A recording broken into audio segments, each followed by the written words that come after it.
Fellas, today we're going to be looking at the MVP in every UFC weight class. Now, by MVP, I basically mean the fighter in this weight class who has had an insane year, whether that be winning a belt, whether that be the fact that they was able to just have an extremely dominant year and now they're a number one contender, whatever it may be, fighters who just had an insane year this year. And we're going to pick one from every weight class. Some people deserve it more than others. There's also going to be a few champions on this list that have become champion this year, some defended this year. You'll see what I mean. So there's a wide range and variety of different fighters, but let me know your thoughts on this. But the first fighter I've gone for is at heavyweight, and that is Tom Aspinall.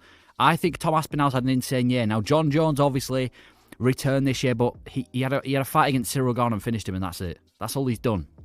That's all he's done this year. Didn't fight Stipe. I'm going to say Tom Aspinall. Obviously, July 2022, I'm pretty sure it was, got injured against Curtis Blades, and no one was talking about him for a year. This guy kind of just disappeared from the MMA community for a year. No one heard anything about him. Then he returns in July 2023, nearly exactly 1 year after he broke his leg. Not broke his leg, but just had the leg injury. In the exact same arena as well, and just starched Marcin Tybura. Now, I'm not saying Marcin Tybura is one of the top heavyweights, but it was a good comeback for him in his hometown it wasn't his hometown, but home country in the UK, just 1 year after, and he was back in the scene, called out John Jones. He was getting a lot of attention, and this is where people started to pick up on Aspinall a lot. I wouldn't say people were exactly on the Aspinall train at this point, but people were definitely starting to pick up on Aspinall, and the big thing, on 2 weeks' notice, on one of the biggest pay-per-views of the year, UFC 295, goes out there against Sergey Pavlovich. And, everyone was saying, Pavlovich is going to sleep him. Aspinall can't beat him unless he grapples. Pavlovich is just too good. He's the guy. All the attention was on Pavlovich with very little on Aspinall. And he goes out there and flatlines him. I'm a big Aspinall fan. Not even I expected that to happen. I thought Aspinall was going to take him down and eventually get a finish, but knocks him out in the first round like it's nothing and becomes the interim heavyweight champion of the world. And for me, I think out of all the heavyweights, all the top-level heavyweights, Tom Aspinall's had the best year. Who else is there? I think he's also viewed as the actual champion by most MMA fans. There's obviously, legitimately, John Jones is the champion, but if we're going to go off what we really think, I think a lot of people can agree that Tom Aspinall deserves to be a champion, or at least he deserves to be fighting for the belt over Stipe. So I'm going to say Tom Aspinall's had the best year at heavyweight, and I don't think it's going to be the last good year that Tom Aspinall has. I'm sure next year and the years after he's going to have pretty flawless years as well, because he looks like he's improving rapidly. Light heavyweight, I've got another champion, Alex Pereira. Well, I don't know if you're going to count Aspinall as a champion, but I'm going to go Alex Pereira now. The one thing that separates Pereira from everyone else on this list is that he actually has lost this year. He's been knocked out by Israel Adesanya. I think it was April early this year at UFC 287. So you look at the knockout and you're like, okay, he's been knocked out, so how is he going to have a great year? But the rest of the year, first of all, the rest of the light heavyweights are trash. I mean, light heavyweight isn't exactly a great division, but he's actually had a pretty good year. He obviously came back only a few months later. I did not expect him to come back this quickly. Just a few months later after getting slept by Izzy to make his light heavyweight debut, to defeat Jan Blachowicz. Even I predicted Jan Blachowicz to win. Then he goes on to knock out Yuri Prohaska at the end of the year, which we're expected to be one of the biggest fights, one of the best, most entertaining fights of the year. And to be honest, it was pretty entertaining. And then he goes out there and knocks him out. Say what you want about the stoppage, but one win against Jan Blachowicz, one knockout as well, becomes the light heavyweight champion, achieved double champ status as well. I know he wasn't both the champions at the same time because he did lose to Adesanya, but the fact that he's been able to become a champion in two different divisions, and I think he's got that in Glory Kickboxing as well. I'm pretty sure he was a two-time champ or two-division champion in Glory Kickboxing as well. So he's achieved a lot this year. This has probably been his most successful year in UFC, either that or last year, but because he didn't lose last year. But I'm going to say Alex Pereira this year has had a great year. Started the year as a middleweight champ as well. A lot of people forget that. Coming into the year in January, he was the middleweight champion and ending as the light heavyweight champion. I'm going to go Alex Pereira because who else is there at light heavyweight, really? I mean, Anthony Smith? Jamal Hill's had one win. I'm going Alex Pereira. He's had an insane year this year. Got the double champ status, became light heavyweight champ. It's got to be Pereira. Next fighter, another champion, Sean Strickland. Now, I feel like Sean Strickland deserves it out of everyone else on this list. He has had an insane year. From losing to Jared Cannonier late 2022, this year has just been a blessing for Sean Strickland. It's almost as if 2023 was made for this guy. So he starts off the year by comfortably beating Imavov not too long after he lost to Jared Cannonier because he was staying active. Goes out there and beats a contender in Imavov pretty comfortably. Now at this point, They gave him a Fight Night main event. There was a lot of attention on this Fight Night main event as well. This is where he really started to pick up fans against Abbas Magomedov. And to be honest, there was a lot of people picking Abbas Magomedov to win, not because of his actual skills. And to be honest, Abbas Magomedov actually looked all right in the first round. I'm going to be honest, he did look all right in the first round, but obviously he's got some of the worst cardio in the UFC. So Sean Strickland was able to finish him. But yeah, a lot of people didn't have Sean Strickland beating Magomedov on their bingo for this year, especially not by finish. But the most shocking part of this year for Strickland, beating Adesanya, I still can't get over that. That's probably the biggest upset this year, arguably one of the biggest of all time, by beating Israel Adesanya to become the middleweight champion all in 1 year. I mean, the Abbas Magomedov finish would have probably put him up there for me already, but beating Adesanya as well. It's so lucky how it happened as well, because it was going to be Dricus fighting for the middleweight belt, and now he's just gone out there beating Adesanya dominantly. It was as well. It wasn't like a fluke knockout. He dominated him for 5 rounds, becomes the middleweight champion of the world after he started off on a 2-fight losing streak in coming into 2023.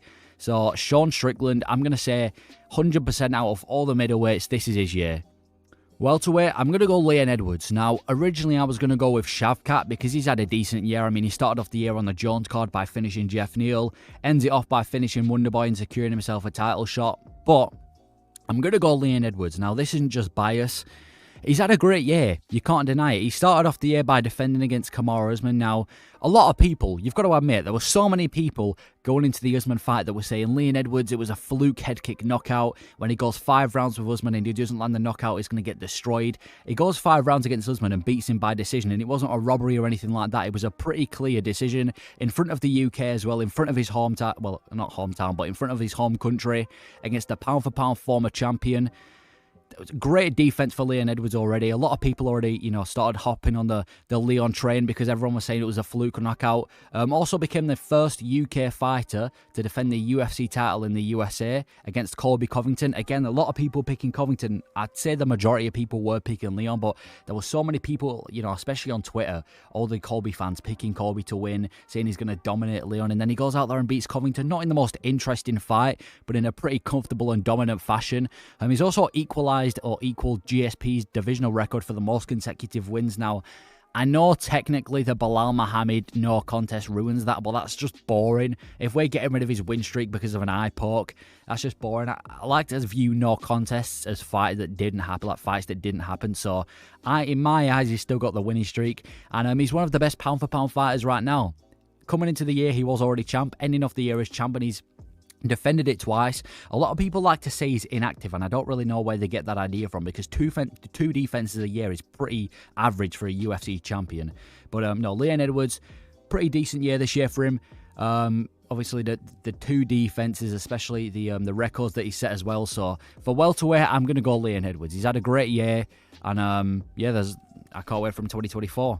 Next fighter in the lightweight division, Justin Gaethje. Now, I already know my comments are going to be flooded with Islam Makhachev. What about Islam? But listen, first reason I'm not picking Islam is because he defended it twice against Volkanovski, and he's not a lightweight. Now, I'm not one of these people that are going to discredit his win against Volkanovski because Volkanovski's not a lightweight. I'm not going to start calling him a midget. I do think it's still an impressive win, or at least the first one, because the second one was on 12 days' notice. But I don't think you can be classed as the MVP in the lightweight division when you didn't defend against a single lightweight. I still think he needs to do that yet.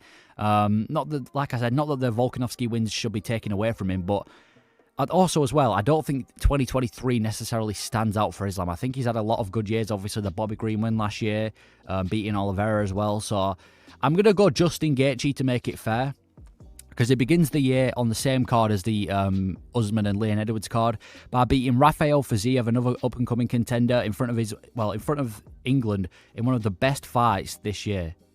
I think this was one of the best fights this year. I did make a spelling mistake on the first paragraph there, but anyway, no, Rafael Fiziev versus Gaethje was insane. For me, it was the fight of the night, or at least one of the fights of the night for UFC 286. Yeah, that was a card, right? Leon versus Usman. Yeah.